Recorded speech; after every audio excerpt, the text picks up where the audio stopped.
خلاص، بعد ما تخلصي دار الايتام عدي على الكازينو. بقول لك ايه، انت مالكش دعوه بقى باخويا علي، المره دي انا المسؤوله عنه. تقوم ست بقى ما تحبلش، وانا بقى ارتاح من دوشه العيال وخلفتهم وقرفهم. يا خساره تربيتي فيكي، وانسي ايه اللي بتتكلمي عنه؟ اخوك حسه في الدنيا. والله العظيم شفت رؤيا، شفت الشيخ الشعراوي وسيدنا النبي، علشان اكون امينه بقى في الرؤيه تماما. فدكتور اشرف ساله على الرقم، قال له لا مش رقم شاتي، بوست على صفحتك تنفي فيه انك على علم بهذه الواقعه. رايحه انا والمحامي هنبتدي ناخد اجراءاتنا القانونيه. سرقت المحفظه بالفلوس بكل حاجه، باسبور، تذكره، اوف، الفيزا. في فنانين لما بيختفوا عن الاضواء الناس بتفتكر انهم ارتاحوا وخلاص، بس الحقيقه ساعات غيابهم بيكون سبب في مشاكل اكبر. تخيل معايا تصحى يوم تلاقي حد بينتحل شخصيتك ويبعت لزمايلك في الوسط الفني يطلب منهم فلوس باسمك، وده بالظبط اللي حصل مع الفنانه المعتزله شاديه عبد الحميد. عماد يا ابني استهدى بالله وقوم روح المدرسه.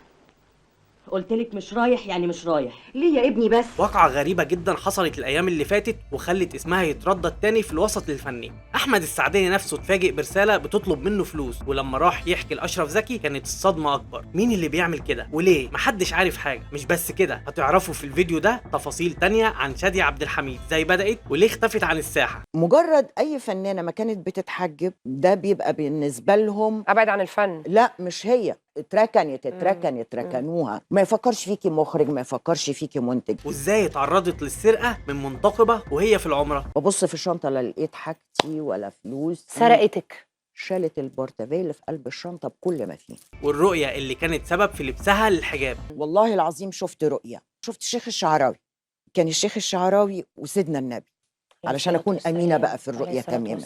وليه في كل مره تحاول ترجع الدنيا بتبقى ضدها؟ خليكم معانا لحد اخر الفيديو عشان القصه دي مليانه مفاجآت. خلاص، بعد ما تخلصي دار الايتام عدي على الكازينو. في الساعات الاخيره تردد اسم شادية عبد الحميد بسبب واقعه غريبه جدا حصلت الايام اللي فاتت، وكانت غريبه عليها وعلى الوسط الفني، وخلت ناس كتير مش مستوعبه اللي حصل. القصه بدات لما احمد السعداني كلم اشرف زكي بسبب ان ممثله من الوسط طلبت منه فلوس عشان يساعدها بسبب ضيق حالتها، والممثله هي شادية عبد الحميد. طبعا اشرف زكي عارف ان شادية مش ممكن تعمل كده، فحب يتصل بيها عشان يستفسر منها هل فعلا طلبت من احمد السعداني مساعده ماليه ولا لا. وهنا كانت الصدمه، شادية نفت الكلام ده تماما وقالت لي انها اساسا ما اتكلمتش مع احمد السعداني من فتره طويله وما طلبتش منه ولا من اي حد فلوس، لكن اشرف زكي حاول يعرف مين بيعمل كده. فدكتور اشرف ساله على الرقم، قال له لا مش رقم شاتي. ولما هنا شادية عرفت باللي حصل اتخضت جدا واخدت موقف سريع، نشرت تحذير على جروبات الفنانين في الواتساب، وكمان كتبت عندها على فيسبوك وقالت ان في حد بيستغل اسمها للنصب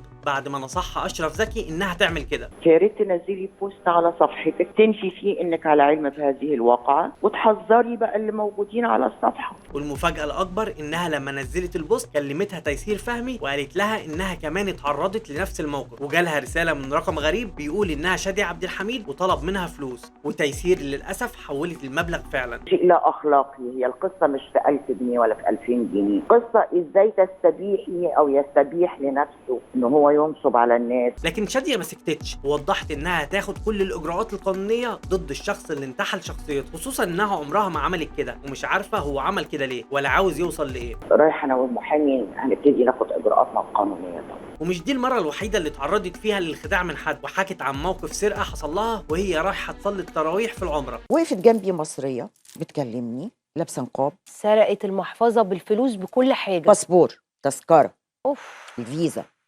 فلوسي المصري. ووقتها هي اللي كلمت اشرف زكي عشان يساعدها، وايامها كلمت دكتور اشرف ربنا يبارك له يا رب. ولو مش فاكرين او مش عارفين مين شادية عبد الحميد فتعالوا اقول لكم. شادية ممثله مصريه من مواليد 1965، ومن وهي طفله كان التمثيل شاغلها، وده ظهر لما بدات تشارك في فرق التمثيل في المدرسه، ومن كتر ما كانت بتحب التمثيل فضلت تشتغل على نفسها في المسرحيات المدرسيه، لكن عشان شغفها بالفن كان اكبر من اي حاجه ما اهتمتش بالدراسه قوي، وكل اللي قدرت توصل له في التعليم هو دبلوم التجاره. وبعد ما اتخرجت بدات تدور على فرصه تدخل بيها المجال اللي بتحبه. بقول لك ايه، ما تعرفش تشوف لنا بنت كده هوت لهلوبه وتقدر تشيل حمل البيت. وراحت لمقابلات كتير عشان تلاقي مكانها لحد ما جات لها اول فرصه سنه 1985 من خلال فيلم شياطين من عسل، وده كان اول دور ليها. انا كل يوم اخد حبايه من دي احطها في كوبايه اللبن لستي تقوم تشربها. لكن هي دايما بتقول ان بدايتها الحقيقيه كانت في فيلم الضائعه سنه 86. وانا بايدي يما، حتى انت كمان. هو كمان مصدق انك حامل؟ هو مصدق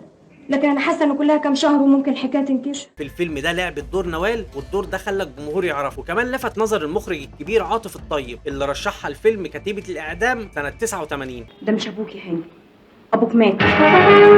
وده كان بالنسبة لها أهم محطة في مشوارها، لكن للأسف اتعرضت للظلم في الفيلم ده لأنها طلبت يتحط اسمها في التتر، وفي الآخر اتفاجئت إنه ما اتكتبش خالص، وده خلاها تنهار بالبكاء، خصوصا إنها اتنازلت عن حاجات كتير عشان الدور ده، وأخدت أجر قليل جدا 500 جنيه بس. ومن المواقف الغريبة في حياتها لما المخرجة إنعام محمد علي طلبت منها تشارك فيلم عن أم كلثوم، لكنها رفضت عشان كانت هتسافر تعمل عمرة في وقت تصوير الفيلم، لكنها رجعت تاني بعد العمرة وكملت شغلها وقدمت أكتر من 80 عمل فني، منهم مسلسل إمام الدعاء سنة 2002. يا بدرية أنا أمي وحشتني بقالي كتير قوي ما شفتهاش، نفسي أروح لها، ولما أنا وإنتي بقى نسيب الكازينو يتخرب إن شاء الله. وحكايات زوج معاصر في 2003 وغيرهم كتير. وبعد مشوار طويل في التمثيل قررت تلبس الحجاب سنة 2003، لكن بعد وفاة والدتها دخلت حالة اكتئاب. اول كسره اتكسرتيها في حياتك كان وفاه والدتك، دي اللي كانت كسره كبيره شديده. كنتي متعلقه بيها قوي. طبعا كانت هي اللي بتعمل لك كل حاجه في حياتك. كنت عايشه معاها طبعا. وده خلاها تخلع الحجاب فترة، لكنها رجعت لبسته تاني، خصوصا انها لبسته بطريقة مختلفة عن اي حد، والسبب رؤية شافتها. والله العظيم شفت رؤية، وهتستغربي ان انا شفت الشيخ الشعراوي، لقيت نفسي فعلا قايمة منشرحة جدا. كان الشيخ الشعراوي وسيدنا النبي، علشان اكون امينة بقى في الرؤية تماما.